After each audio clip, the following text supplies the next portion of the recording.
부자 아빠 청홀림입니다.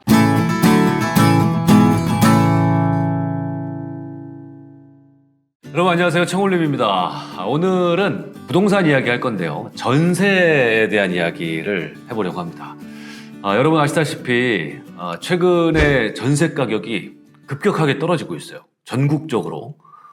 이것은 뭐 매매 가격 하락과 거의 뭐 비슷할 정도로 전세 가격도 하락을 하고 있는데, 이것 때문에 지금 특히 임대인들, 전세를 놓는 임대인분들 중에는 역전세 현상을 맞아서 지금 굉장히 곤란해 하시는 분들이 많은 걸로 알고 있습니다. 그리고 전세를 맞추지 못해서, 돈을 또 구하지 못해서 지금 굉장히 힘들어 하시는 분들이 많은 걸로 알고 있고, 또 반대로 우리 임차인분들도 좀 헷갈립니다.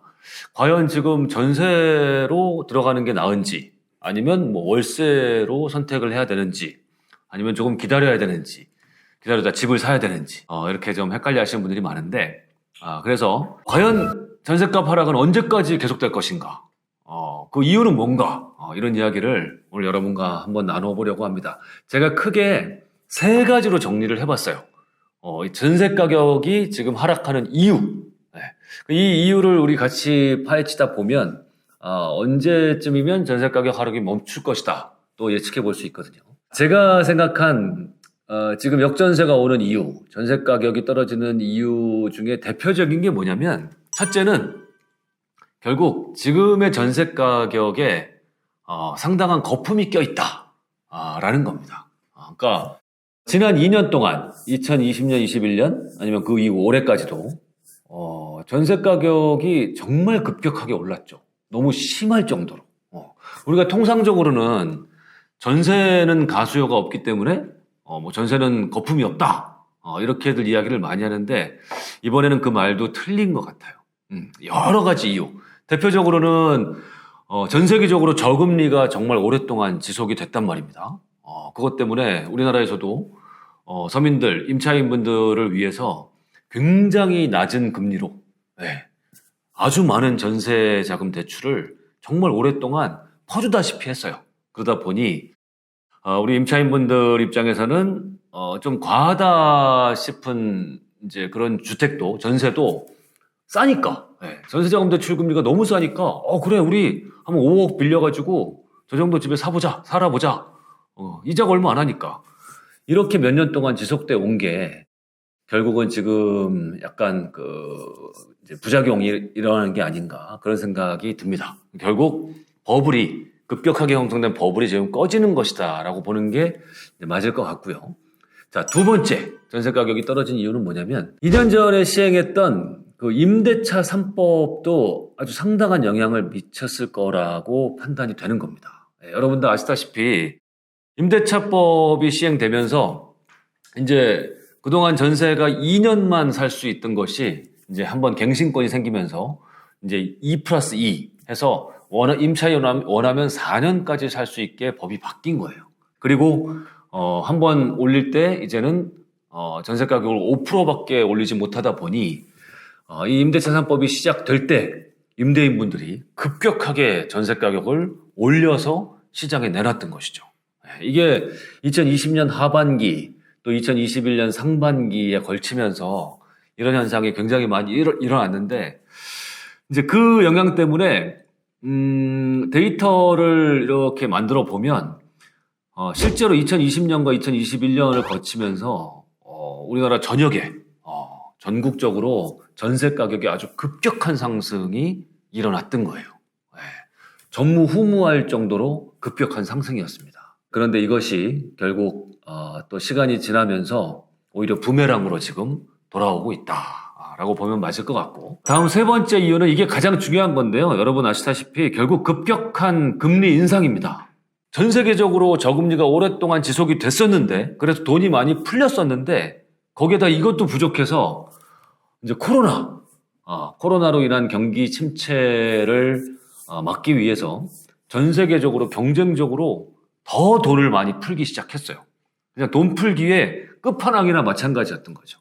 해서 작년, 재작년 뭐 지금 한 3년 가까이 돈이 천문학적으로 이제 풀리면서 이제 물가가 많이 올랐단 말입니다. 이 물가가 오른 거의 대표적인 게 결국 부동산 가격 오르고 매매 가격, 전세 가격 오른 것도 결국 물가 오른 거의 가장 대표적인 거거든요. 이제 물가가 많이 오르니까 또 이제 경제적으로 아주 좀 위험한 지경까지 지금 오게 된 것이고, 이제 그러다 보니 이제 코로나는 어느 정도 잡았다라고 판단된 각국 나라에서 이제는 오히려 이제 급격하게 풀린 돈을 걷어들여야 됩니다. 해서 이제 오르는 물가를 잡아야 되기 때문에 이 물가가 오르는 것을 잡지 못하면 정말 경제적으로는 큰 재앙이 일어납니다. 우리 인류가 지난 1970년대, 지금으로부터 50년 전이죠. 50년 전에 그 재앙을 겪었었어요. 그 오일 쇼크라고 여러분들 들어보셨는지 모르겠지만 급격한 기름값 상승으로 인한 이제 모든 물가 상승이 일어나면서 경제가 급격하게 아주 오랫동안 침체가 되면서 그때는 어떤 방법을 써도 이 경기 침체를 살리지 못했었던 이런 경험을 우리 인류가 했었기 때문에 이번에 일어나고 있는 이런 인플레이션을 제대로 효과적으로 초기에 잡지 못하면 또 큰일 납니다. 해서 지금 미국에서부터 급격하게 금리 인상을 단행하고 있고, 이로 인해서 우리 부동산도 어쩔 수 없이 이런 부작용을 겪고 있는 거예요. 금리 인상을 급격하게 하다 보니 그동안 저금리로 빌렸던 이 전세자금 대출, 이게 이제 완전 옛날 얘기가 돼버렸어요. 전에 전세자금 대출 금리는 그야말로 뭐 1%, 2% 이랬단 말이에요. 그래서 금리가 싸니까 많이 빌려서 비싼 전세 살고 했는데 이제 금리가 갑자기 2배가 돼버렸어요. 지금 전세자금 대출 금리 막 5%대, 이제 6%대까지 육박하고 있거든요. 이러면 이제 그동안 이제 전세자금 대출을 많이 빌렸던 사람들이 어이쿠나 하고서 갚을 수밖에 없어요. 갚고 오히려 전세보다 더 이득인 월세로 수요가 많이 이동을 지금 하고 있는 것이죠. 해서 어쩔 수 없습니다. 전세 수요가 월세로 이동을 하다 보니 전세 가격은 빠질 수밖에 없어요. 수요가 부족하니까. 그래서 지금 급격하게 빠지고 있고, 이런 지 벌써 지금 꽤 됐죠. 올 초부터 이런 현상이 많이 일어나고 거의 1년째 가깝다 보니 최근에는 어떤 현상이 일어나고 있냐면 전세 가격이 너무 많이 떨어진 거예요. 이러다 보니 이제 전세 경쟁력이 생긴 겁니다. 전세 가격도. 해서 너무 많이 전세 가격이 빠진 곳들을 중심으로 해서 지금 다시 이제 전세 쪽으로 수요가 다시 이동하고 있는 지금 그런 어떤 과도기적인 상황입니다. 결국 시장은 이 보이지 않는 손에 의해서 이렇게 균형이 이제 맞게 돼 있어요. 수요자들은 굉장히 영리합니다. 본인에게 유리한 것을 딱 재서, 그래서 계산해서 선택을 하거든요. 지금은 전세와 월세가 좀 비등비등한 이제 그런 상황인 것 같고, 여기서 전세 가격이 만약에 더 떨어진다면, 그러면 다시 이제 전세 가격은 이제 수요가 이동하면서 이제 오르게 되는 이제 그런 이제 현상이 일어날 수 있겠죠.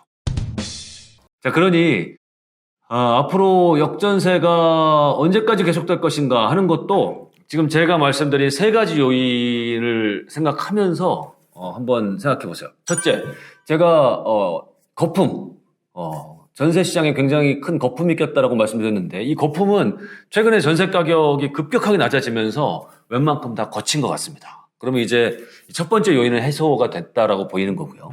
두 번째 요인인 임대차 3법의 영향.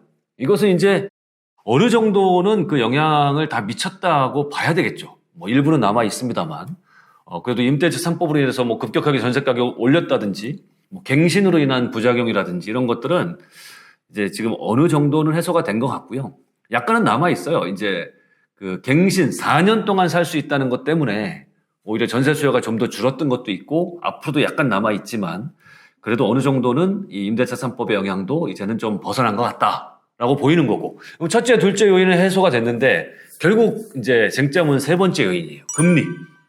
이 금리 상승이 과연 언제까지 계속될 것이고 언제쯤 낮아질 것인가. 이거에 따라서 우리 전세 가격의 향방도 결정이 될 것인데, 근데 뭐 지금 전체적인 분위기상으로 금리 인상은 이제 거의 막바지 단계에 이르렀다라는 게 지금 거의 시장의 정설이고, 이제 뭐 많아야 이제 길어야 내년 초, 내년 한 3월까지 정도 아니겠느냐라고 판단을 하고 있고, 그리고 내년 3월 이후로는 좀 점진적으로 다시 금리 인하가 점진적으로 되지 않겠느냐라는 게 지금 시장의 지배적인 견해입니다.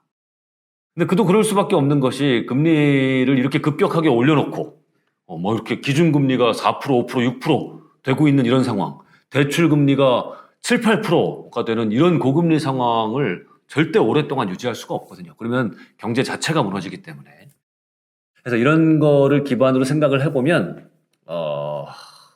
뭔가 이런 금리 상승으로 인한 전세 가격 하락은 또 그렇게 길게 가지는 않지 않겠느냐. 길어야 한 내년 정도까지가 않겠느냐라는 게 저의 견해이고 또 지금 시장 전문가들의 대체적인 견해인 것 같습니다. 그러니 여러분도 지금 이런 이제 상황을 기반으로 임대인분들은 지금 전세를 못 나서 굉장히 힘들어하실 텐데 조금만 견디시면 될 것 같아요. 네, 조금만 견디시기 바랍니다. 그리고 우리 임차인분들도 지금 이런 상황을 기반으로 해서 만기가 되시면 전세로 하는 게 이득일지 월세로 하는 게 이득일지 아니면 좀 더 기다렸다가 좀 집을 사는 쪽으로 생각을 해보시든지 이렇게 좋은 판단을 해보시면 좋겠습니다. 감사합니다.